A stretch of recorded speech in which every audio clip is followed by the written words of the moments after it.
Ahí está, conectado por streaming. Guatemala, ¿cómo están los chapines? USA, Colombia, Honduras, El Salvador, Argentina, Venezuela, la querida Venezuela, El Salvador, ahí está atrás, República Dominicana, Nicaragua, ahora sí, ayúdenme en Perú. A todos, Guatemala, los chapines, ya los mencioné, está Colombia ahí, arriba ese aplauso, arriba Venezuela es libre, claro que sí, ese aplauso fabuloso, que Dios les bendiga a todos. ¿Estamos felices, sí o no? Bienvenidos, buenos días, buenas tardes, buenas noches para todos, que el Señor les bendiga. Claro que oramos por Venezuela, siempre vamos a seguir orando por Venezuela como oramos por todos los países, siempre.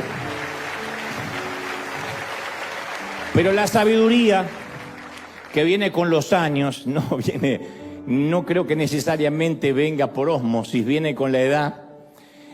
Nos ha enseñado que lo que más importa en cualquier país, en cualquier nación, es la gente.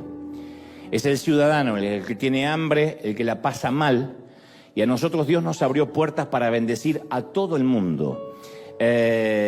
Y mientras que nosotros podamos ser un canal de bendición, Venezuela es uno de los países que más ayudamos financieramente. Pero no es que ayudamos al gobierno nuevo, a Maduro, al viejo gobierno. Nosotros no vamos por el gobierno, nosotros vamos a las fundaciones. Tenemos la Fundación Venezuela Amiga, que nos da siempre una mano enorme, y ayudamos a colegios católicos, a orfanatos. Nos conectamos con un montón de gente para bendecir a la gente de Venezuela. Lo que menos queremos es que nos prohíban la entrada para bendecir a la gente. Entonces, uno tiene sus convicciones, uno sabe que queremos una Venezuela libre, pero uno debe ser prudente para que nada implique que dejemos de bendecir a la gente. Lo que queremos es bendecir a los venezolanos, bendecirlos, ayudarlos, los amamos. Porque muchos se enojaron conmigo diciendo, pero Dante no se pronuncia, no dijo nada, pero ¿cómo no condena a fulanito? No soy bien para condenar a nadie, yo ni siquiera condeno o celebro al presidente de Argentina. No soy quien para condenar. Creo que cada uno ejerce su derecho de voto en las urnas. Si después hay estafa o hay conspiraciones, no somos nosotros. Podemos tener las opiniones, pero decirlas en público no va a mejorar nada. Lo que sí es que yo sé que tenemos que ser prudentes, en nuestro caso como River, para que nunca podamos dejar de bendecir. Lo peor que me podrían decir es, usted no entra más a Venezuela, usted no manda más ayuda a Venezuela, porque los perjudicados terminan siendo la gente. Venezolanos, estamos con ustedes, los bendecimos, oramos y los vamos a seguir ayudando. ¿Estamos felices, sí o no? Después que me digan que soy un tibio, un pecho frío, no me importa. Yo sé que no le debo explicaciones a nadie, mientras que cuando me arrodille delante del Señor, el Señor me diga, sé sabio y bendice al pueblo que yo te abrí puertas para bendecir. No vamos a dejar de bendecir Venezuela.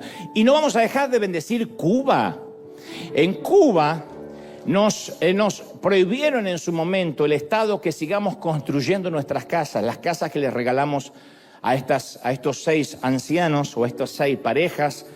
Y sin embargo tuvimos que decidir qué íbamos a hacer. O nos enojábamos, o maldecíamos, o éramos prudentes. Fuimos prudentes, fuimos mansos como la paloma y astutos como la serpiente. Y terminamos todo lo que teníamos que terminar en Cuba. Les agradezco a todos al pastor local, a todo el equipo de la iglesia local, Casa de Oración. Pero esto que vamos a ver hoy es la primera casa. Recuerda que son 6, y estos son episodios que te vamos a ir mostrando. Este caballero ni se imagina lo que le va a pasar. Este señor que es un abuelito y no lo parece, pero sin embargo algo va a pasar con su vida. Tenemos nosotros que ver en esto. Esta es la semilla de los que están aquí localmente y de los que están en casa. Somos River en Cuba. Primera parte.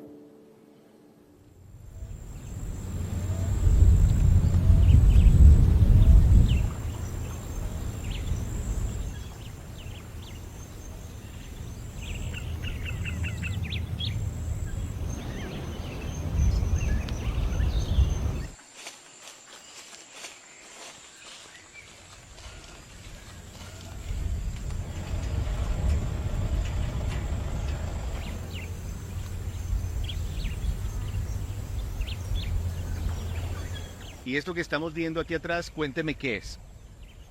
Esa es la vivienda también donde yo vivía. Esto es mi casa. Ya yo hace como 3 meses me fui de aquí. La llave del centro, que es la que hiciera tranca la casa, se partió. La cumplera, que es ese palo largo de arriba, se partió también. Entonces todas las tablas, todas, están comidas de convejeo, que es un bichito que se las come. Entonces, imagínense, tuve que abandonarlas. Ir para allí, para casa de mi sobrino, me prestó la casita de él, hasta que Dios permita.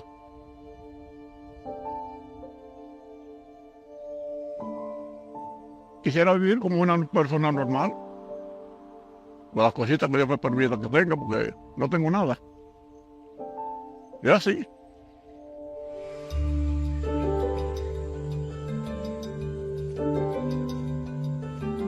¿Y a qué se dedica? ¿Qué está haciendo ahora? Estoy haciendo un trabajito con mi pastora, trabajando con ella allí, con la ¿Qué pastora, hace? ¿Cuál es la labor que está de haciendo? servar. Es un campito de café y un campito de plátano que ella tiene allí, lo que puede hacer poquito a poquito. Desde la niñez, mis padres me enseñaron a trabajar y toda la vida he trabajado.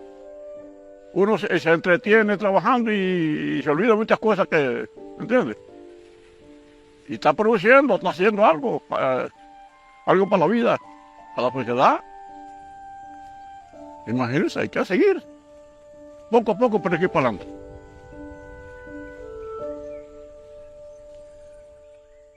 En este momento estamos viendo a Guillermo trabajar. Él es otro de los ancianos que vive en esta zona de Camagüey que no tiene un hogar. Y hoy River lo va a sorprender. Él está trabajando porque de esa manera se gana unos pesos adicionales para poder sobrevivir. Hola, Guillermo. ¿Qué anda haciendo? ¿Y qué hace café? Déjeme saludarlo, por favor, Guillermo. ¿Cómo está? Todo bien, qué bueno. Dios lo bendiga igualmente. Amén. ¿Cómo está todo? Bien, bien, bien. Venimos nuevamente a saludarlo. Sí, sí. ¿Cómo está? ¿Todo tranquilo? Bien, bien, bendición. ¿Y a usted le gusta trabajar? Sí, aquí en sí, eso? sí. ¿Por qué Y le gusta me trabajar? mantengo bien en salud. Porque me siento, que me enfría bueno, me enfría poco, y me voy. Pero así, mire, 74 años, y yo no tomo ni una aspirina. Ni una aspirina me tomo. Me llaman, me llama Cristo. ¿Qué hace medicina? Empiezo a entender Cristo. Bueno, Guillermo, hoy queremos que se tome un día libre, Sí. un día de descanso. Queremos llevarlo a la iglesia, Sí. queremos honrarlo para que el día de hoy usted esté un poquito más tranquilo. Ujú. Quisiera que nos acompañe porque ha trabajado muy duro y usted ha hecho un muy buen trabajo, así que queremos atenderlo el día de Está hoy. bien. ¿Permite eso? Está bien, gracias. ¿Sí? ¿Nos Gracias. acompaña? Sí, cómo no. Bueno, entonces, ¿Cómo no? vamos entonces, acompáñeme. Vamos, vamos. Para la camisa. Ah, la camisa, la camisa. Luego aquí. Ah, muestre, yo le tengo la herramienta. ¿Y esta usted la hizo? Sí, sí, yo sé que le pongo el palo ese. ¿Sí? Oh. Sí. Uy, la puedo hacer con hormigas. Ah, se le trepan las hormigas y lo Y pican. son una chiquitica que es de Santanica, que son bravas. Satánica. Hormigas satánicas. Hormigas Esas satánicas. hormiguitas que son, aquí lo hacen un cuarentiño. Porque la picación dura como 40 minutos.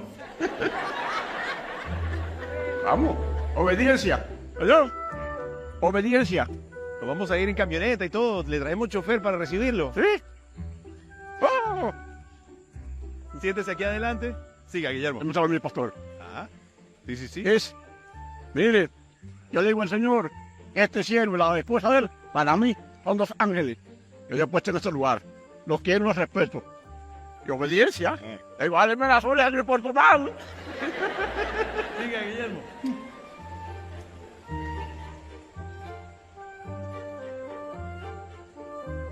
Gracias. Aleluya. Dígame una cosa, Guillermo, ¿y qué le faltaría a usted o qué sienta que necesita para sentirse un poquito más contento, más pleno? Le voy a decir algo, hermano. Yo no estoy interesado en nada. Lo que Dios me dé, me siento bien con eso. Si me da algo de gloria, dije, no me da de gloria, ¿qué voy a hacer? Hay que dar con paciencia y con esperar de Dios. Todo viene con el tiempo de Dios. Hay tiempo para reír, para llorar, para trabajar, para romper piedras, para todo el tiempo. Bueno, Guillermo, lo queremos. Le voy a poner si está bien con usted, le voy a poner una venda porque le queremos dar una sorpresa. Esto lo voy a poner en los ojos para taparle los ojos. Sí, no hay para problema. sorprenderlo. No hay problema. No hay problema. ¿Usted me lo permite? Obediencia. Obediencia. Es la palabra favorita de Obediencia. Guillermo. Obediencia. Yo le quiero tapar la nariz. Obediencia. Y tiene un poquitito la cabeza para adelante. Obediencia.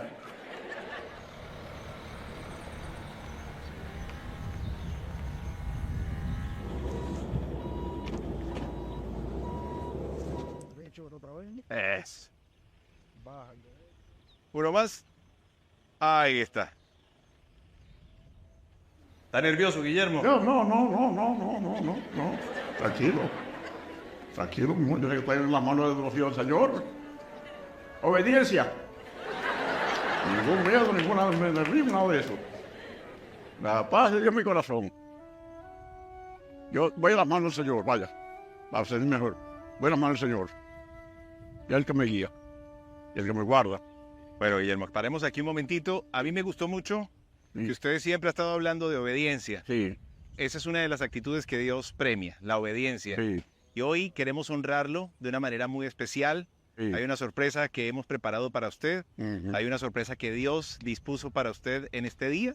Así que cuando yo le dé la indicación, usted quítese la venda para que pueda Ajá. disfrutar de este momento. Ajá. Adelante, don Guillermo, quítese la venda de los ojos.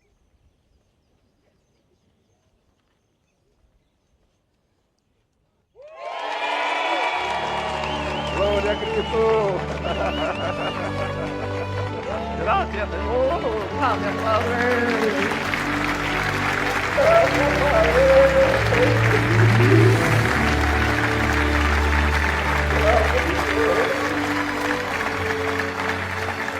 Gracias, Padre.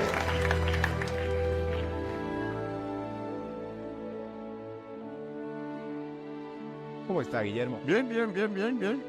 ¿Está contento? Sí. ¿Qué siente? Sí, Cuénteme. sí, me siento bien, sí, tranquilo. Tranquilo. Aquí tenemos la llave de su nueva casa. Sí, Sí, señor.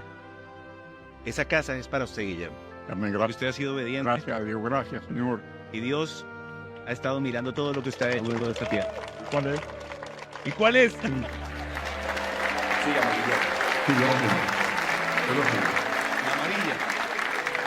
La que usted me diga, esta amarilla.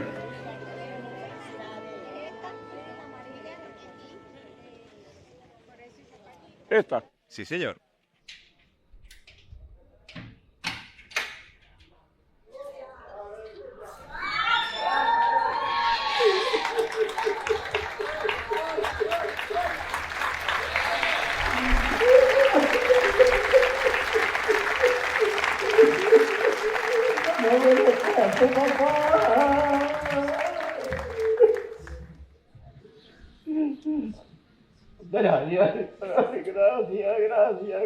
Gracias. Venga, Guillermo, para que conozca su casa. Déjeme, yo lo ayudaré, Barbas. Gracias. Bienvenido a su casa, Guillermo. Gracias, Padre, qué belleza, papá. Ay, Padre. Por esa belleza es un palacio, Padre, que no tengo puesto en mis manos. Es un palacio, papá. Qué lindo, Padre.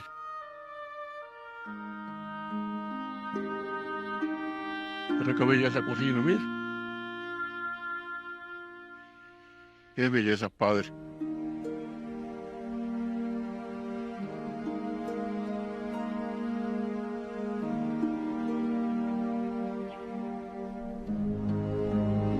Aleluya, Padre. Gracias, Padre.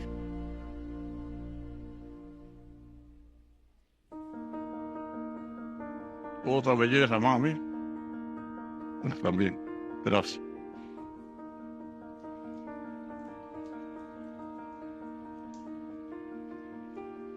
Tampoco tenía ducha, Guillermo.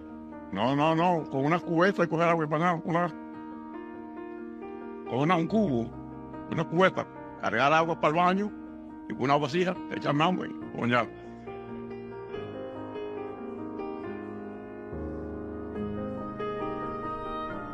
Esta es su cama, Guillermo. Pruébela, Guillermo.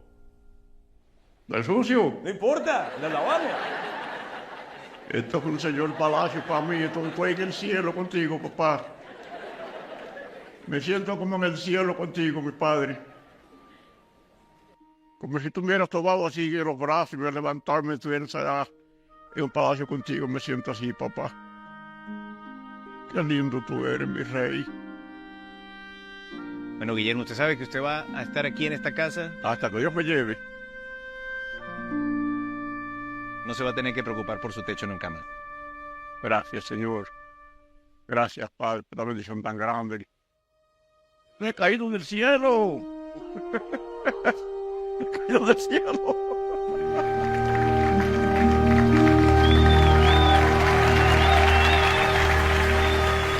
Un saludo enorme, esa es tu semilla, el aplauso para todos los que siembran y hacen esto posible. Este es el primero, es el caballero que vive solo, después los demás son matrimonios de abuelitos. Vamos a pronto ver la segunda, tercera, cuarta, quinta, sexta parte. Es maravilloso y ya están viviendo ahí, nada más que recién ahora lo estamos viendo. No tenía ni la posibilidad con 74 años de empezar otra vez y eso es lo que hace que puedan sentirse que la iglesia no son solo palabras. Por eso yo decía hace un ratito, uno puede decir todo el tiempo, vamos a orar por Cuba, vamos a orar por Venezuela, vamos a orar por Argentina, lo cual no está mal, es necesaria la oración, pero la fe sin obras es muerta. Y cuando uno lo hace por estos pequeñitos, lo hace por el Señor, ¿sí? No solo oramos, sino que damos. Esto es iglesia, ¿o no? Dios te bendiga, gracias. Muy bien, ¿estamos listos para lo que Dios nos va a hablar, sí o no?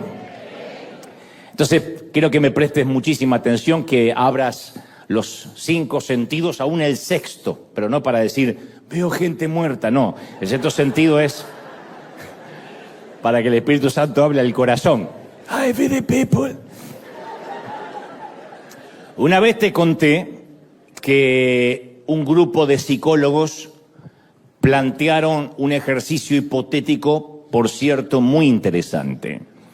Los participantes de este experimento tenían que leer el resumen de la vida completa de otra persona. Y el resumen era más o menos así. Se les entregaba copias donde aparecía, insisto, el resumen de esta vida. Decía, Luciana nacerá durante el mes de agosto. A medida que crezca, desarrollará algunas dificultades de aprendizaje que le va a impedir leer correctamente. Debido a esta suerte de dislexia, va a luchar en el colegio por el resto de sus años escolares y nunca va a pasar más allá del promedio, nunca obtendrá calificaciones altas. Luego, promediando los 19 años, Luciana estará involucrada en un accidente provocado por un conductor ebrio. A raíz de este accidente, ella va a perder su pierna derecha y estará obligada a usar una prótesis por el resto de su vida. Con el tiempo, ella va a conseguir un trabajo, un empleo estatal, pero aquel accidente la habrá marcado de por vida y entonces, por alguna razón, su estima se vio afectada y ella no será capaz de iniciar una pareja y mucho menos una familia. En su vejez, ella, Luciana, terminará en un asilo para ancianos y pasará la mayor parte de sus años altos completamente sola. Ese es el resumen de la vida. En la segunda parte del ejercicio de este experimento, los participantes tienen que imaginar que Luciana es su propia hija. Ella todavía no nació, pero pronto va a nacer. Y esta es la vida que inevitablemente le espera. Este resumen es lo que va a ocurrir. Y se le da a los participantes un solo minuto para cambiar algo en la historia de Luciana. Solo tienen un minuto para cambiar algo. Con borrador en mano y un cronómetro, ellos pueden eliminar lo que quisieran de la vida de Luciana. La pregunta de los participantes era, ¿qué borramos primero? ¿Qué borraríamos nosotros primero si fuera nuestra hija? Bueno, francamente, muchos de nosotros borraríamos sus dificultades de aprendizaje, a priori, para empezar, el accidente del auto, por supuesto, y la vejez en soledad en el asilo. Esas 3 cosas las eliminaríamos rápido, en menos de un minuto. ¿Por qué? Porque amamos a nuestros hijos y quisiéramos todos, si somos padres medianamente buenos, que quisieran que vivieran una vida sin estas luchas, sin dolores, sin fracasos. Todos quisiéramos que la vida de nuestros hijos estuviera libre de dolor, libre de angustia, libre de pesares. Pero la verdadera pregunta es, ¿esto sería realmente lo mejor, que le elimináramos a nuestros hijos todas las dificultades? ¿Realmente en el fondo pensamos que una vida libre de cualquier dificultad los va a hacer felices? ¿Y qué tal si borráramos una dificultad que los va a motivar a orar y buscar a Dios? ¿Qué tal si quitamos algo de su vida que justamente por ese aguijón es que se acercan a la presencia de Dios y nosotros lo borramos? ¿Qué tal si borramos la dificultad que le va a enseñar a tener resiliencia, va a forjar su carácter y le va a enseñar a tener gozo a pesar de las dificultades difíciles? Y nosotros terminamos haciendo de nuestro hijo un pusilánime, un timorato, porque borramos aquello que justamente en la vida lo iba a fortalecer. ¿Qué tal si borramos justo esa circunstancia difícil que lo va a despertar al propósito de Dios en su vida? Y nosotros vamos y lo borramos. Yo sé que suena fuerte, pero todos los que somos adultos sabemos que el contribuidor número 1 para la madurez espiritual, para la madurez emocional, no son los mensajes, no son los sermones, no son los libros, no es el congregarse semanalmente. El contribuidor número 1 para la madurez espiritual siempre son las circunstancias difíciles. Eso es lo que nos hace quienes somos. Eso revela de qué estamos hechos, de qué madera estamos forjados. Y diré esto, no puede haber un despertar espiritual si antes no hubo un adormecimiento que Dios permitió. No puede haber un real encuentro con Dios si primero no ocurrió un desencuentro, un alejamiento del Señor. Dicho esto, quiero meterme de lleno en la historia de hoy, que es, como dirían los chilenos, harto conocida. Es muy conocida, pero que tiene algunos aristas que son sorprendentes. Posiblemente sea la historia más conocida que relató Jesús, que es obviamente la del hijo pródigo que aparece narrado en Lucas capítulo 15. El hecho de que sea una parábola, o sea, una suerte de metáfora, no impide que sea una historia llena de eventos de la vida real. O sea que cuando uno escucha la historia del hijo pródigo es imposible oírla o leerla sin identificarse en alguno de sus puntos. La palabra dice que un hombre tenía 2 hijos, sé que la mayoría lo sabe, pero la repasamos rápido. Un hombre tenía 2 hijos y el menor de ellos un día le dice al papá: padre, dame la parte de la herencia, de la hacienda que a mí me corresponde. No voy a esperar a que te mueras para cobrarla, quiero cobrarla por adelantado. Y no muchos días después, dice el Señor en esta historia, el muchacho, juntándolo todo, el hijo menor, parte lejos a una provincia apartada. Y allí desperdició toda la herencia, toda la hacienda, viviendo la vida loca, diría el apóstol Ricky Martin, viviendo perdidamente. Una versión dice una provincia apartada, pero hay otra versión que dice se fue a un país lejano, Como sea, la audiencia judía que escuchaba esta historia sabía que cualquier lugar lejano era considerado un sitio gentil, un sitio pagano.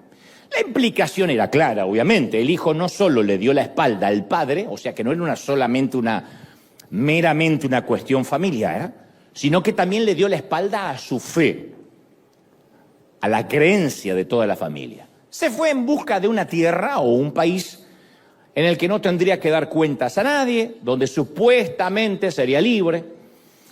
Yo leía que en 1904, allá hace muchos años, el escritor escocés James Matthew Barrie escribió Neverland, la tierra del nunca jamás, que se trataba de una isla ficticia donde los niños nunca crecían y vivían sin ninguna regla, sin ninguna responsabilidad, y se hacían llamar a sí mismos los niños perdidos. Una novela famosísima. Más tarde, en 1953, Walt Disney haría popular Neverland, la tierra del nunca jamás, con el personaje principal Peter Pan y su famosa Isla de los Sueños. Yo no estoy seguro si el escritor escocés se basó en la historia de Jesús, pero curiosamente hay muchas coincidencias en ambas metáforas. Ambas son historias ficticias, una es una parábola, otra es una novela, pero hay muchas coincidencias, porque de alguna manera u otra, todos en algún momento hemos viajado a un país lejano. No hablo en términos geográficos, sino en términos emocionales, en términos espirituales. Yo me refiero a esa temporada de nuestra vida en la que decidimos alejarnos y Dios no fue invitado ni fue bienvenido a nuestra travesía. Todos pasamos por eso. El que no diga que no, Dios bendiga tu hipocresía, pero todos pasamos. Ahora, no siempre tenemos en claro de cómo arribamos a ese lugar. ¿Cómo es que terminamos en nuestro ficticio Neverland? Una de las razones que motiva a muchos viajeros a irse a ese país lejano, lejos de Dios, es porque creen que nunca van a poder hacer feliz a Dios. Posiblemente esta sea la razón principal. Como el hijo pródigo, están convencidos que si se quedan en la casa del padre, se van a privar de vivir. Y a veces algunos creen que también Dios es un padre que tiene un listado largo de reglas diseñadas para quitarte toda la diversión de la vida. Es la primera pregunta que hacemos cuando venimos a Cristo. ¿Y ahora qué tengo que dejar? ¿Se puede bailar? ¿Me puedo tatuar? Si hago un cumpleaños, ¿puedo haber música secular? ¿Me puedo poner un arete? ¿Los pantalones cómo tienen que ser? ¿Pensamos que ahora se acabó la diversión o nuestra libertad de hacer lo que queríamos? Y algunos tienden a ver a Dios como una valla que los confina, como un muro, en lugar de verlo como un cerco que los está protegiendo. Entonces hay una enorme caravana de viajeros que se alejan de Dios porque suponen que Dios es un padre muy difícil de agradar. Y quizás creciste en una congregación así, que cada vez que te predicaban parecía que Dios siempre estaba frustrado contigo, siempre. Porque algunos no solo nos criaron así en nuestros hogares, sino que encima en la iglesia se nos predicaba así. Dios no está contento contigo. Yo siento que Dios va a quitar la gracia de ti. Estábamos todos temblando así, diciendo que no la quite, que no la quite. Ni sabíamos lo que era lo que iba a quitar, pero que no la quite. Yo tenía una imagen de Dios, que era Dios siempre moviendo la cabeza, desaprobándome, así. Porque esa era la manera que tenía mamá de psicopatearme. Yo me sentaba en la iglesia, yo no quería sentarme al lado de ella porque yo ya era un adulto de unos 11 años. Entonces iba con mis amigotes. Y cuando mamá no miraba, yo me ponía a dibujar, porque los cultos eran aburridos. Entonces yo me ponía a dibujar y siempre llevaba dentro de la Biblia algún papelito para dibujar. Y yo lo único que quería, no me importaba si me veía Dios. El problema es que no me veía mamá. Y de repente me decía mi amigo, ay. Yo levantaba la voz y mamá estaba de otra vez, hacía. Eso era una amenaza de muerte, eso era la milla verde, te vamos a matar. Entonces yo siempre veía a Dios que me miraba y hacía. Porque todas sus expectativas y sus reglas, las de Dios, eran tan altas que era imposible de satisfacer. Así que lo mejor era mandarse a mudar. Y lo que he aprendido con mucho dolor es que cuando creemos que tenemos un padre difícil de complacer, un día simplemente dejamos de complacerlo. Así funciona. De hecho, lo afirman los psicólogos, que han descubierto que cuando un hijo vive con padres estrictos, exigentes, que las cosas buenas nunca la destacan, siempre hablan de las malas, lo que va a pasar es que ese hijo se va a distanciar emocionalmente de su papá o mamá. Y en un momento va a ser todo lo contrario que le dijeron en su casa. Aquel que se pone en las antípodas de los valores familiares es porque se hartó de que todo lo que hice y todo lo que hizo y todo lo que dijo nunca sirve. Que todo lo que hace está mal. Y hay padres que son tan estrictos que creen que lo van a sacar bueno. No, lo que hace es llevarlo a la otra polaridad. que ese hijo no quiere saber nada ni de Dios, ni de ser una persona de bien, porque se hartó, nunca estuvo a la altura de la barda, nunca llegó a lo que se le está pidiendo. Lo mismo pasa en términos espirituales. Por eso digo siempre que el legalismo produjo más apartados de la fe que el propio diablo. El legalismo trabaja para el diablo. Porque cuando pongo reglas que nadie puede cumplir, cuando el líder pone reglas a las cuales es difícil, cargas, como dijo el Señor, que ni ellos pueden llevar y se las ponemos a los demás, uno termina diciendo más, yo ya no puedo. Al final me piden tanto que yo no doy con el ancho, no puedo. Entonces muchos ven a un Dios enfadado, que haya placer en repartir castigo, pendiente de que caigas, como que Dios dice, ya vas a caer, ya vas a caer. Mi mamá decía eso. Yo me estaba riendo con mis chicos y mi mamá decía una frase que cuando yo era chico decía, no la entiendo porque no soy papá. Cuando esté del otro lado del mostrador y sea papá, quizá entienda la frase que me está diciendo ahora. Ahora no lo entiendo. Me hice papá y todavía no entiendo la frase que me decía mi mamá. Me miraba a jugar y decía, seguí jugando, seguí, que ya te vas a romper la cabeza. ¿Y cómo me voy a reír? Yo sé, ¿por qué se va a reír? ¿Cómo? Porque tengo la cabeza abierta.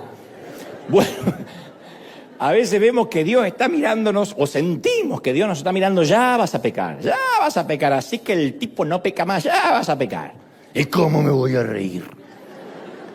Y no importa cuán arrepentido estés, vas a tener que pagar en el infierno. Nota que es lo primero que los religiosos escriben en las redes. Ya vas a pagar, Dante, en el día del juicio. Sigue riéndote de las suegras, sigue riéndote de las suegras. Ya se va a reír Dios cuando te mande al infierno. No, Dios no se va a reír nunca mandando a alguien al infierno. Pues un padre, ¿cómo un padre se va a reír porque manda al hijo a quemarse? Entonces, con un Dios así, ¿cuál es la respuesta natural? Huir. Uno se cansa y huye. La historia de Jesús continúa y dice, y cuando este caballero, el hijo pródigo, este muchacho, lo hubo gastado todo, se dilapidó la fortuna, vino una gran hambruna en la tierra donde él estaba, en Neverland, y le comenzó a faltar todo. Entonces fue y se arrimó a uno de los ciudadanos de ese país, el cual le envió a su hacienda para que cuidase puercos o cerdos. O ¿cómo le dicen en otros países a los cerdos y puercos? Eso. Entonces, no escucho nada acá, pero lo mandaron a cuidar. El hombre dijo, bueno, sí, yo te doy un empleo, cuida los puercos, vete a la porqueriza a cuidar los marranos. Y entonces él dice que cuando estaba cuidando los puercos deseaba llenar su vientre con las algarrobas que comían los puercos, pero los que los contrataron no le dejaban comer la comida de los animales. Dijo, no, eso para los animales. Sal de aquí y te compras una pupusa, pero esto es para los animales.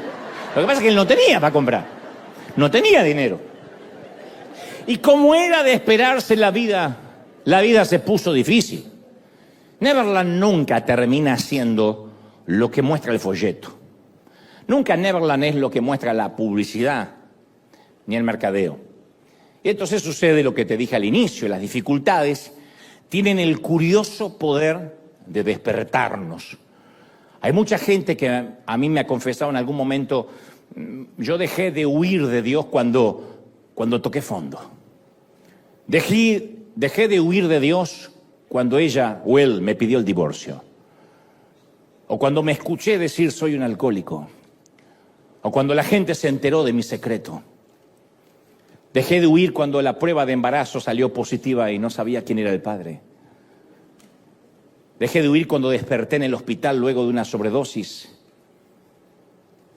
Decidí dejar de huir de Dios cuando me di cuenta que estaba en el asiento trasero del auto de la policía. Cuando fui despedido por malversación de fondos. Cuando la infidelidad fue descubierta. Entonces todos recordamos aquel momento en que abrimos los ojos y nos damos cuenta por primera vez que estamos en un corral de cerdos.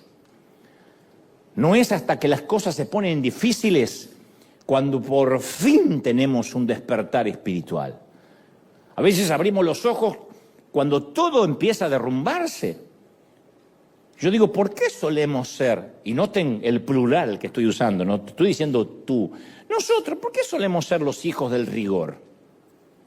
Incluso nuestros hijos, ¿por qué algunos siempre están aprendiendo por las malas, como decían nuestros padres? ¿Por qué no pueden obedecer a la primera? ¿Por qué hay que amenazarlos, ponerles penitencia, quitarles el iPad, decirles si no suben las calificaciones, etcétera, etcétera, etcétera? ¿Por qué nosotros con Dios somos iguales? La mayoría. Es doloroso que a veces se requiere de una enfermedad para hacernos despertar a lo que es eterno. La cantidad de gente que ahora mismo, a esta hora, está en un hospital diciendo yo necesito sanarme o que mi hijo se recupere y prometo congregarme y orar y leer la Biblia. A veces se requiere de una pérdida de empleo para llevarnos a una oración más profunda, porque ahora tenemos mucho tiempo para orar, porque no tenemos empleo. A veces se requiere de un corazón roto para que finalmente dejemos entrar a Jesús y que nuestra dependencia emocional no sea un novio, una novia, una pareja, sino que sea el Señor. En 2 Corintios 7:10, Pablo le escribe a la iglesia justamente de Corinto y le dice, pues la clase de tristeza que Dios desea que suframos nos aleja del pecado y trae como resultado la salvación. No dice la tristeza que Dios causa, sino la que Dios desea, o sea, la que Él va a usar, las circunstancias que Él se va a valer para traernos a Él. Que por lo general esas circunstancias las provocamos nosotros y Dios las usa para que volvamos a Él. Las consecuencias de nuestras decisiones pueden ser a veces una alarma, danger, danger, danger, que nos hace recapacitar, que nos hace despertar. Cuando uno se encuentra en ese país lejano, en Neverland, es cuestión de tiempo para que nuestras decisiones nos alcancen. Voy a decirte algo que decían nuestros padres, las consecuencias llegan siempre. Por eso uno tiene que aprender con la edad a escuchar las alarmas. Cuanto antes aprendas a oírlas, tanto mejor. Y yo quiero decirte algo muy cierto. La eficacia de las alarmas está proporcionalmente relacionada al deseo que tengamos de oírlas o de ignorarlas. Uno tiene que decir, voy a escuchar las alarmas de mi vida, no las voy a ignorar. Cuando Jonás, el profeta bíblico, se aleja de la voluntad de Dios, el tipo se puso a dormir en el casco del barco y el capitán pagano le dice, ¿qué tienes, dormilón? ¿Cómo puedes dormir? Levántate, hombre, y clama a Dios. ¿Cómo puedes dormir en medio de la tormenta? Y hay quienes necesitan una alarma que los despierta a los gritos. Yo sé que hay gente acá que pone la alarma en el celular y pone el arpa. Para mí eso significa, sigue durmiendo. Todos entenderán. Otro necesita una bocina de avión, porque si no, de barco. Bueno, los aviones no tienen bocina, pero...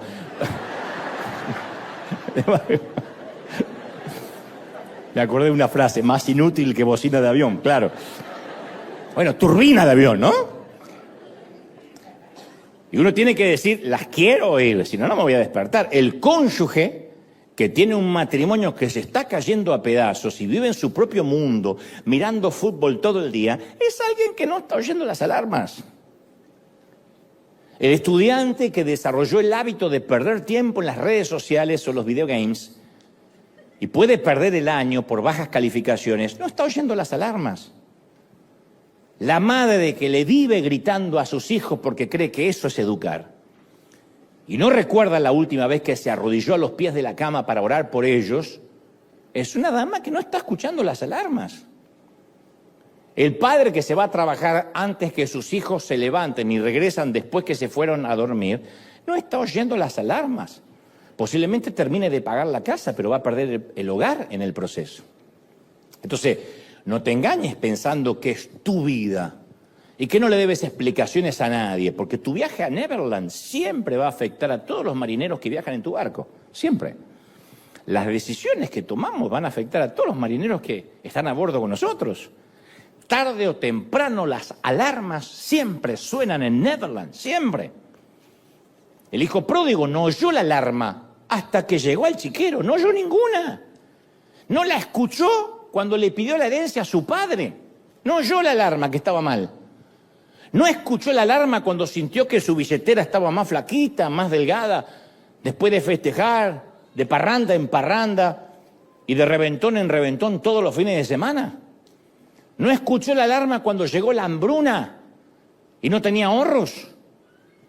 Desoyó, hizo caso omiso a esa alarma cuando aceptó el trabajo de cuidar los cerdos. No se dio cuenta de que su vida iba de mal en peor.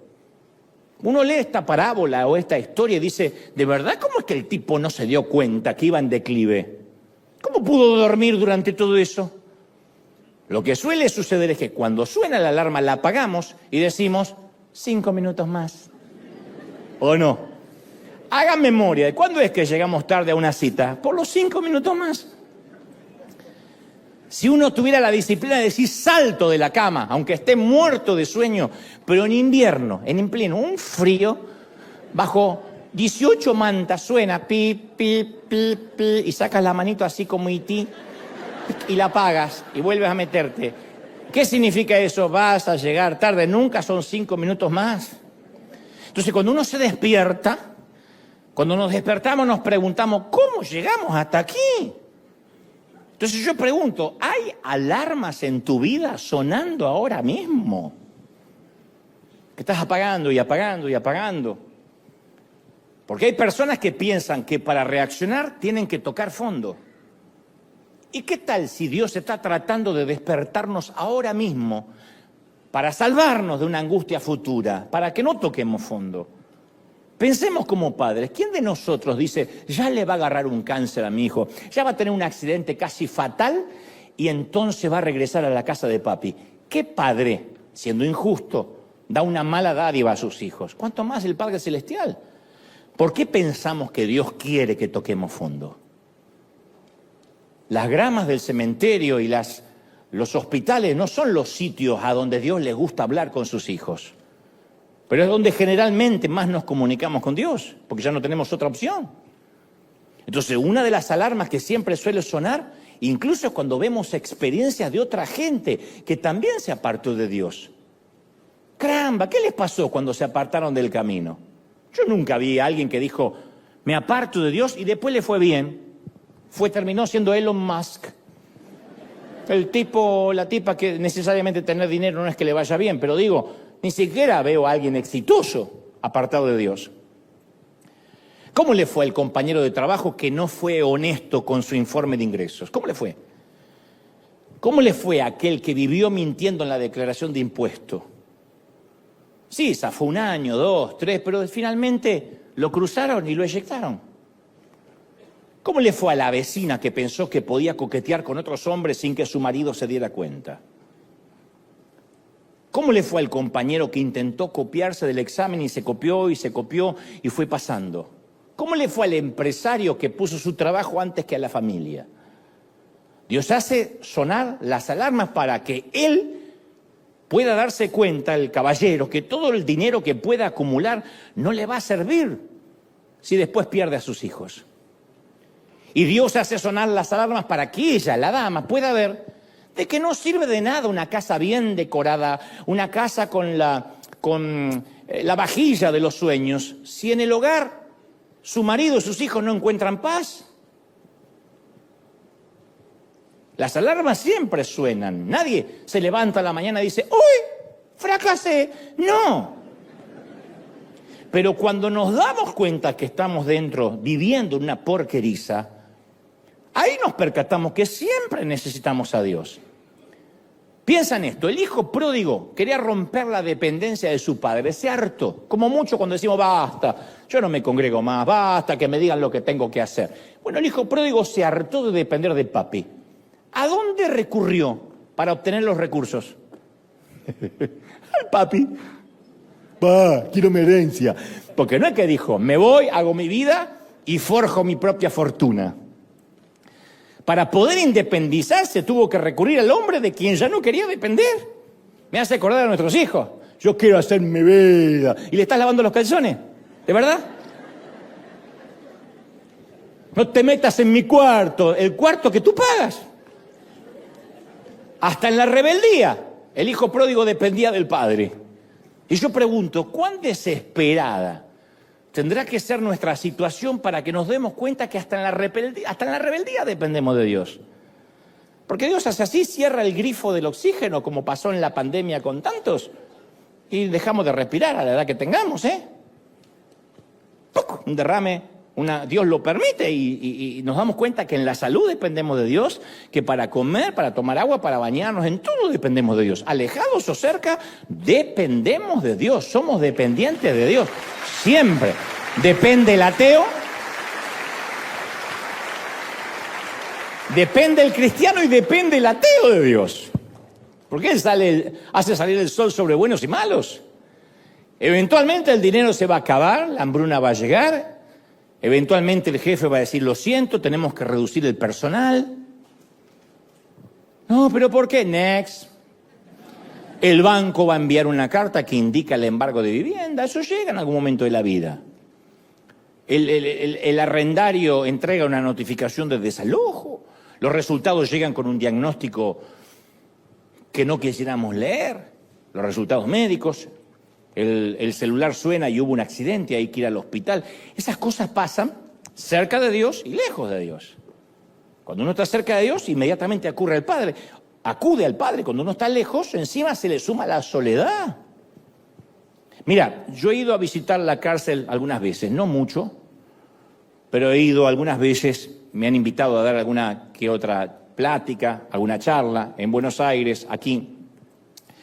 Y yo nunca voy a olvidar a uno de esos presos que se me acercó y me mostró una foto de su esposa y sus 2 niños. Él estaba condenado a perpetua.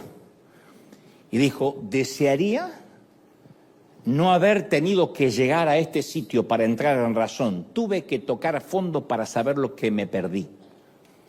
Yo no sé por qué usamos esa frase. Y bueno, toqué fondo. A veces hay que tocar fondo. No hace falta tocar fondo. Podemos despertar ahora mismo, en este mismo servicio, ahora, esta mañana, despertar ahora. No hace falta llegar hasta el chiquero. Y la historia relata que este muchacho, volviendo en sí, así dice la palabra, volviendo en sí, se ve que el tipo estaba enajenado, nubilado, en coma mental. Dijo, hey, ¿cuántos empleados, cuántos jornaleros en la casa de mi papá en este momento están comiendo muchísimo, tienen abundancia de pan y yo acá me perezco de hambre? No se comparó con su otro hermano, se comparó mínimamente con los empleados. Dijo, el que le sirve el café a mi papá gana más que yo. Así que yo me voy a levantar, voy a ir a mi padre y le voy a decir, Padre, pequé contra el cielo, pequé delante de ti.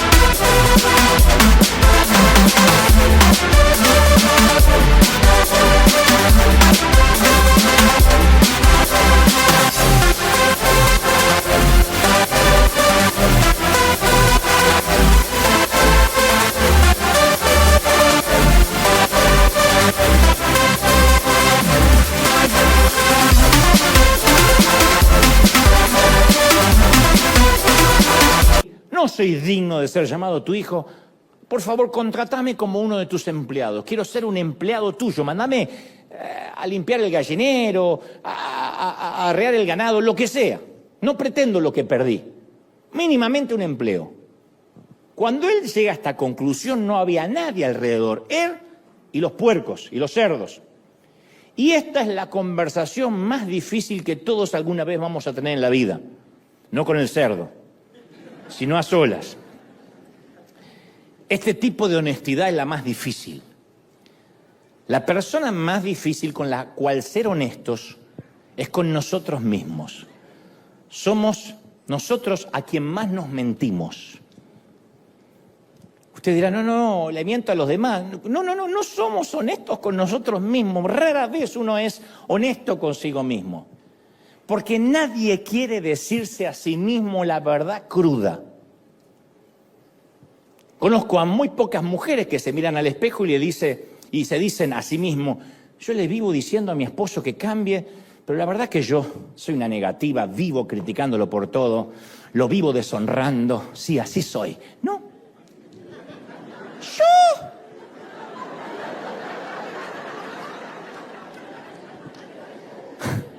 Y no hay peor ciego que el que no quiere ver. De lo que yo me voy a llevar de estos años de liderazgo en la iglesia es eso, que yo no sabía que existía hasta tener un trato periódicamente, frecuentemente con la gente, la ceguera emocional. Yo digo, ¿de verdad no lo ve?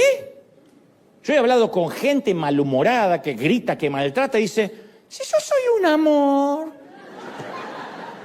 Yo digo, señor, no, llévatela. Llévatela. Pocos hombres se miran al espejo y dicen, mi problema es la pornografía. Y eso hizo que yo endureciera mi corazón hacia mi esposa. Prefiero 1000 veces lo ficticio que arreglar las cosas en la realidad. Pocos se miran al espejo y dicen eso. Dicen, no, bueno, soy un hombre, soy macho, de alguna forma me tengo que desahogar. Muy pocos se dicen la verdad. Muy pocos dicen, bueno, yo elegí sentarme en el sofá con una cerveza, mirando Netflix, en lugar de ser el líder espiritual en mi hogar y meterme en la habitación de mi hijo y preguntarle qué le pasa y ponerle los puntos. Lo más fácil es ausentarse. Pero nos miramos al espejo y decimos, soy un tipo ausente. No. ¿Quién se mira al espejo y dice, yo la verdad que no tuve un encuentro con Dios hace años? Me congrego, pero vivo simulando que soy espiritual, cuando en realidad soy un hipócrita. No lo decimos. Porque la mentira más fácil de creer es la que nos decimos a nosotros mismos. Pero cuidado, hay gente que ahora está diciendo, yo sí me digo todo bueno, pero esa convicción tiene que venir acompañada con la confesión. No es solo la convicción no arregla nada, tiene que venir con la confesión. Esa es la gran diferencia entre remordimiento y arrepentimiento. ¿Cuántas veces vimos políticos que salen a confesar un desliz moral o un acto de corrupción? Ya te digo, si es un político es porque lo obligaron a confesar. Alguien los descubrió, los expuso, posiblemente el propio presidente le dijo, presente la renuncia ya. Y no les queda otra ante una investigación periodística que admitir lo que hizo y solicitar la renuncia o poner la renuncia en el escritorio. Y muchos cristianos piden consejería, llegan llorando, confesando un pecado, lo cual es noble, pequé, estoy atado a esto, al otro. Y la pregunta siempre es, de todos los consejeros, yo lo he hecho muchas veces, ¿estás confesando esto porque fuiste descubierto? Casi siempre es el caso. Su esposa le encontró el mensaje de texto. Sus padres encontraron restos de droga en el auto. Su jefe lo despidió porque llegó con aliento a alcohol a la oficina. Su prueba de embarazo dio positivo y tiene que decírselo ahora a sus padres. Su hija entró de golpe y vio lo que él estaba mirando en la computadora. Ahí salen a buscar ayuda. Entonces, la mayoría de las veces las confesiones son motivadas por el descubrimiento. Ante la vergüenza dice, te prometo, dame una oportunidad, voy a buscar ayuda. Entonces, el hecho que hayan sido descubiertos no significa necesariamente que la honestidad no sea sincera. Pero se hace difícil saber si es arrepentimiento o remordimiento. Si descubres a tu hijo agarrando galletas o dulce a la madrugada en la cocina y enciende la luz y lo ves robando y dice, perdón, mamá. La pregunta es, ¿está arrepentido porque dice perdón? Lo más probable es que esté pidiendo perdón porque lo agarraron con las manos en la masa. O sea, lo que está diciendo es perdón porque no tuve un mejor plan para agarrar el dulce. El hijo no fue descubierto y entonces el arrepentimiento fue genuino. No, zafó, salió del paso. Ahora el hijo pródigo se quebrantó. Se miró al espejo y se dijo la verdad. Yo estoy comiendo con los cerdos y los empleados de mi papá. El peor, el que gana menos, está mejor que yo. Él no fue descubierto, no es que pasó un hermanito de la iglesia y le dijo, ¡ay, mira quién está en el chiquero! Y él se limpió así y dijo, perdón, no. A él no lo descubrieron. Ahora te adelanto que no te va a agradar la próxima parte. Usted dice, ¿viene otra peor? Sí, viene otra peor. Y a lo mejor vas así, bueno, no aplica a mi vida, pero el próximo paso es el más difícil. Lo primero es decirse la verdad. Decirse la verdad no es, está bien, me digo toda la verdad, no es fácil. Algunos están en terapia por años para poder descubrirse a sí mismos. Para decirse la verdad a sí mismo, y cierro con esto la primera parte, uno tiene que hacer una excavación arqueológica muy cruda. Y no te va a gustar lo que vas a encontrar. Yo no me he topado con mucha gente que dice, sí, estuve revisando mi vida y la verdad que sí, yo soy una chusma. Ay, me muero por saber la vida de los demás. Nunca nadie. No, yo se lo quería saber para estar orando por la carga. No te dice. No me encontré con ningún cristiano que diga, la verdad, yo soy un envidioso.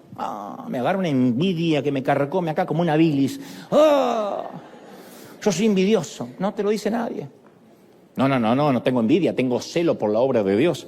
Por eso te digo, es muy difícil mirarse al espejo y decir, este soy. Soy un manipulador, soy una manipuladora. Cuando me atrapan, lo primero que me sale es una mentira. Tengo mucha creatividad para mentir en lugar de afrontar la verdad. Me falta como hombre lo que tengo que tener y no me hago cargo de las cosas que me pasan y entonces siempre prefiero culpar a otro. Es muy difícil, por eso tanta gente va a terapia. Porque es más fácil mentirse a uno mismo. Y lo segundo, que no te va a gustar, ahora sí, y es el paso más difícil, es que hay que decirle la verdad descarnada a Dios. Después que uno se descubre, uno tiene que decírselo a Dios. Lucas 15:18 dice la palabra que el muchacho dijo, me levantaré e iré a mi padre y le diré, he pecado contra el cielo y contra ti. Él no dijo, bueno, entiéndeme, es mi juventud, las hormonas, tienes que entender de que estaba pasando un momento difícil, la andropausia, no. Él reconoció que no era suficiente ser honesto consigo mismo, tenía que ser honesto con su padre. Y muchos de nosotros no practicamos ese tipo de confesión con Dios. De verdad, te vas a sorprender cómo oramos. La mayoría es, Señor, tú me conoces, perdóname todo.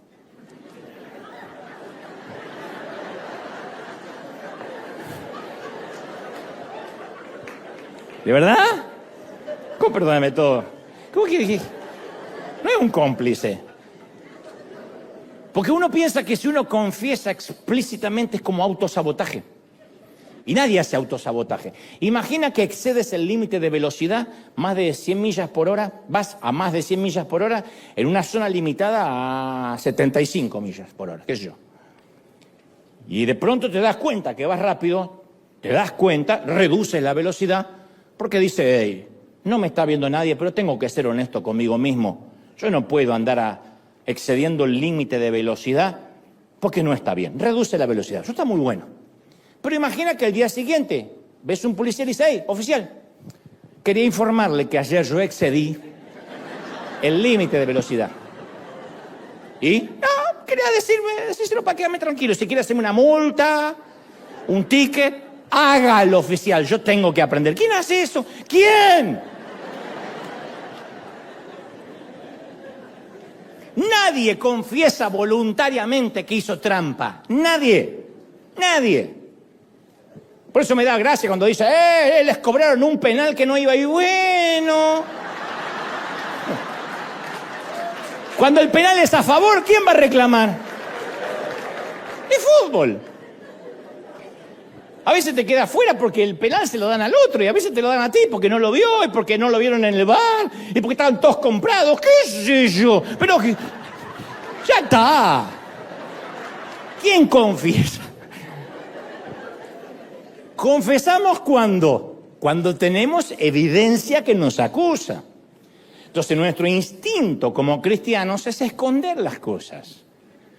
Y nos pasa a todos, incluso a los que estamos en el liderazgo. Hay mucha gente hay mucha gente que no, y hay gente que a mí me percibe como un hombre muy espiritual y a veces yo me he visto obligado a proyectar esa imagen, a seguir alimentando esa imagen, que no se desilusionara, porque siempre parece más fácil simular que toda nuestra vida está en orden, que no tenemos los problemas de los demás, que no tenemos nada demasiado grave con lo cual lidiar y por lo cual deberíamos arrepentirnos. Eso es lo que hacen la mayoría de los pastores.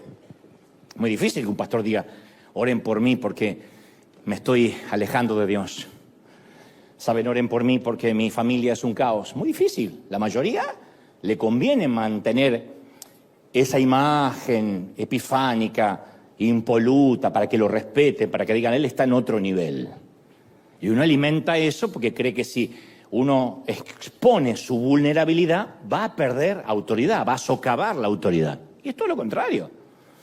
Uno tiene empatía con alguien cuando lo ve humano, cuando dice, el tipo pasa lo mismo que yo.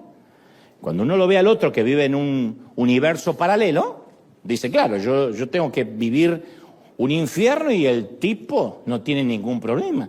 Entonces a veces uno trata de simular para mantener esa mentira, las expectativas ajenas.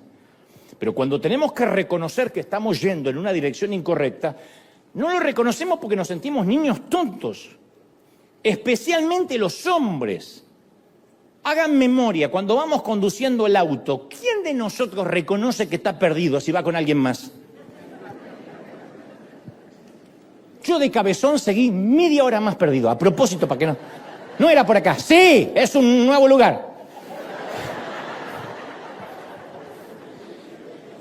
Porque los hombres tenemos, no sé, debe tener algo que ver con nuestra virilidad, no sé. No queremos reconocer, estoy perdido. ¿A dónde viste un hombre? Está bien, ahora la mayoría tienen GPS. Hagan memoria, ¿cuándo uno de ustedes vio un hombre bajar del auto a preguntar una dirección? Sí, no sabe dónde queda la calle Broadway. Tu abuela, doy vuelta, me voy hasta Tijuana, pues no pregunto. Las mujeres preguntan, los hombres nos da vergüenza preguntar. El fondo de la cosa es no queremos reconocer que estamos perdidos. Y otra de las razones por las cuales mucha gente decide quedarse en el corral de cerdos es por la negación de la realidad. Yo no sé si alguna vez viste en televisión esas series de policíacas que el FBI usa una luz ultravioleta para encontrar manchas en una habitación, especialmente en una escena del crimen. A veces los delincuentes tratan de limpiar toda la escena del crimen, pero y encienden la luz y todo se ve impecable. Pero llega el FBI con esa luz ultravioleta y aparecen todas las manchas, cuando apagan la luz, todas las manchas que se intentaron borrar, rastros de sangre o...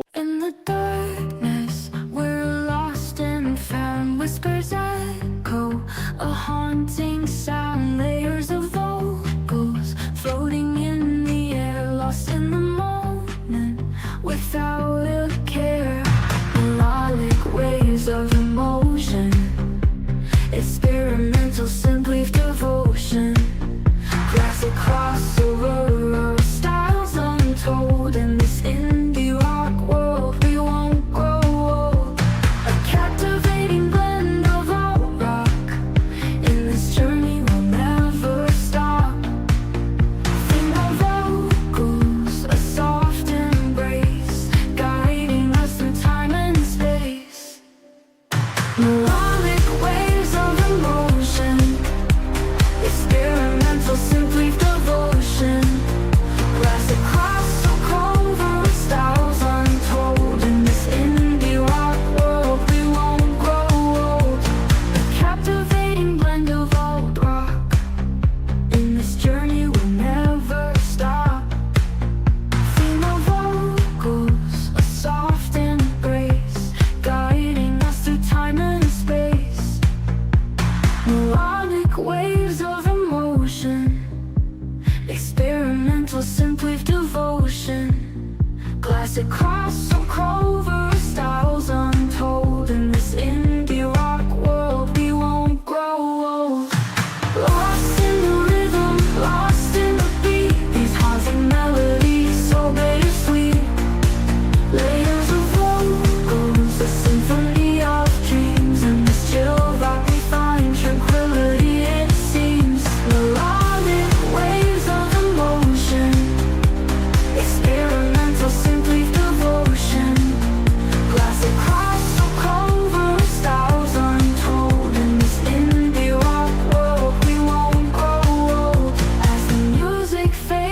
into the night. We'll hold on to this feeling tight. A blend of genres, a fusion so pure. In this chill style we'll endure.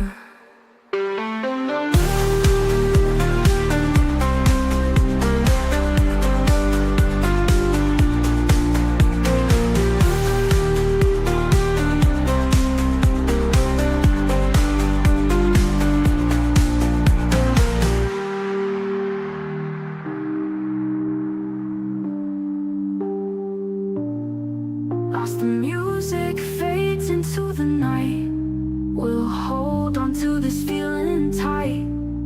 A blend of genres, a fusion so pure. In this chill style we'll endure.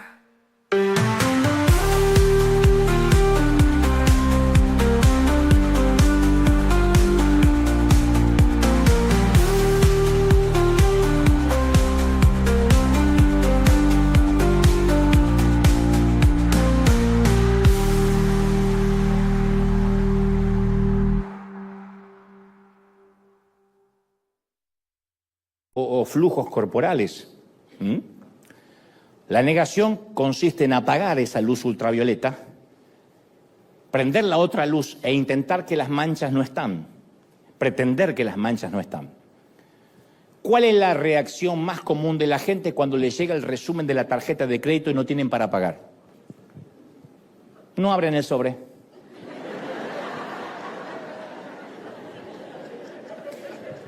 Y si miran el resumen en línea, ¿y cuánto debes? No sé, no quiero ni mirar, porque me amargo.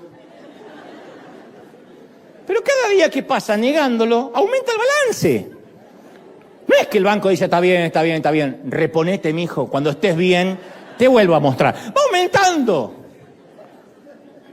Por esta misma razón, mujeres que poseen un historial de cáncer de seno en su familia, generalmente son las que menos se someten a una mamografía. Lo niegan. Ni te encuentro la cantidad de hombres que tienen un historial de enfermedades del corazón e ignoran las alarmas de alerta. Mira, te agitas cuando caminas, no puedes subir ni una escalera. Tu papá murió del corazón, tu abuelo murió del corazón. No, pero lo mío es otra cosa. Lo mío es que me cayó mal el burrito. Se salvaron las popusas por única vez. Yo leí un estudio que decía que si a cualquier ejecutivo corrupto, un tipo que se corrompió, ¿no? Que se transformó, empezó siendo un ejecutivo y, por ejemplo, terminó siendo un narco, les hubieses dicho hace 10 años, ¿te animas a hacer negocios sucios para hacerte rico? Lo más probable es que te dijeran, jamás. Yo soy un tipo honesto, me ofende. ¿Pero por qué dirían eso hace 10 años y hoy no? Porque cuando se encuentran en el paso A, parece inconcebible saltar de golpe hasta el paso Z. El paso Z, por ejemplo, involucra una violación total de sus valores. Pero si del paso A se mueve al paso B, y luego el paso C, y después se vuelve un poquito más amplio y va al paso D, un día se despertará y descubrirá que está en el paso X y que está a 2 letras del paso Z. En resumen, ¿qué mantiene una persona en un corral de puercos? La negación, en no querer darse cuenta que todos los días, mientras que no hablas el sobre, aumentan los intereses. Todos los días estás corriéndote un casillero, una letra, hasta llegar al paso Z y se te va a terminar el abecedario. Todos los días estamos avanzando un casillero hacia el caos. Decir no pasa nada, no lo va a resolver. Y mientras leo la historia del hijo pródigo, a mí me sorprende la cantidad de personas que él pudo haber culpado. Porque podía haber tomado el papel de víctima el muchacho, pudo haber culpado a sus amigos, que cuando tenía dinero estaban ahí, cuando desapareció el dinero desaparecieron los amigos, los amigotes. Podía haber culpado al dueño de los cerdos, que no le dejaba comer la comida de los animales cuando sabía que estaba muriendo de hambre. Culpado al padre. ¿Cómo puede ser que mi papá, porque se lo pedí, me dio toda la herencia? ¿No se supone que me tenía que haber negado eso? le pedí la herencia y me la dio de verdad. Viste que los padres son un blanco muy difícil para culpar. La proyección también es muy común en los matrimonios, no solo en los padres. Esto viene desde el huerto del Edén, ¿eh? ¿Se acuerdan que cuando Adán fue descubierto infragante dijo, la mujer que me diste, Dios? O sea, no solo me la diste fallada, sino que no te diste cuenta. Dios siempre se lleva el crédito cuando todo va mal. ¿Cómo puede haber terremoto? No entiendo cómo Dios permite las guerras. Pero por lo general cuando todo va bien hay muy poca gente agradeciéndole. No, es que trabajé duro, te dice la gente. Pero qué lindo, ¿no? Todo lo que tienes y sí, me rompí el alma para esto. Ahora, si hay algo malo es culpa de Dios, si hay algo bueno es culpa de Él. En cambio, el hijo pródigo dijo, he pecado. Hay una película maravillosa de una muchacha que sufre de bipolaridad, una película romántica, y tiene cierto grado de locura. Y en un momento de tensión, su novio o su pretendiente estalla y le dice, no te imaginas lo difícil que se me hace amarte. Y ella le dice, y no sabe lo difícil que es ser yo. Y creo que el hijo pródigo no culpó a nadie porque sabía lo difícil que era ser él. Él sabía lo difícil que era ser él mismo. Él no estaba culpando a nadie. Y luego inmediatamente desarrolla un plan de acción. Dijo, me levantaré e iré a ver a mi padre. La acción del hijo fue inmediata. No dijo, bueno, lo voy a pensar, porque esa es la procrastinación. Es un atajo que nos confina al corral.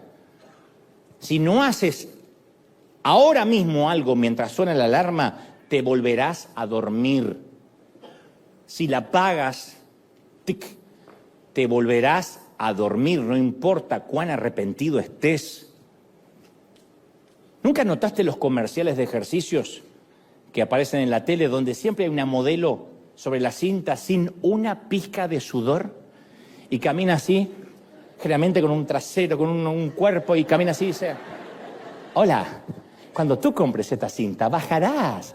Y el tipo que levanta también, y levanta pesas, mira a cámara y dice, hazlo ya mismo y tendrás este queso de rallar, esta tabla de rallar queso aquí. Y nosotros miramos eso desde el sillón, comiendo papa frita. Mañana me anoto en el gimnasio para lucir así. Y cuando vamos al gimnasio, nadie sonríe, todos gruñen, a todos les duele, todos sudan, los cuerpos no son como en la tele. Así que mejor posponemos el ejercicio porque no queremos dolores musculares. Posponemos ajustarnos económicamente porque no estamos dispuestos a renunciar al estilo de vida que hoy tenemos. Capaz que hay otras cosas más importantes que cortar. Yo sé que no tenemos que comer, pero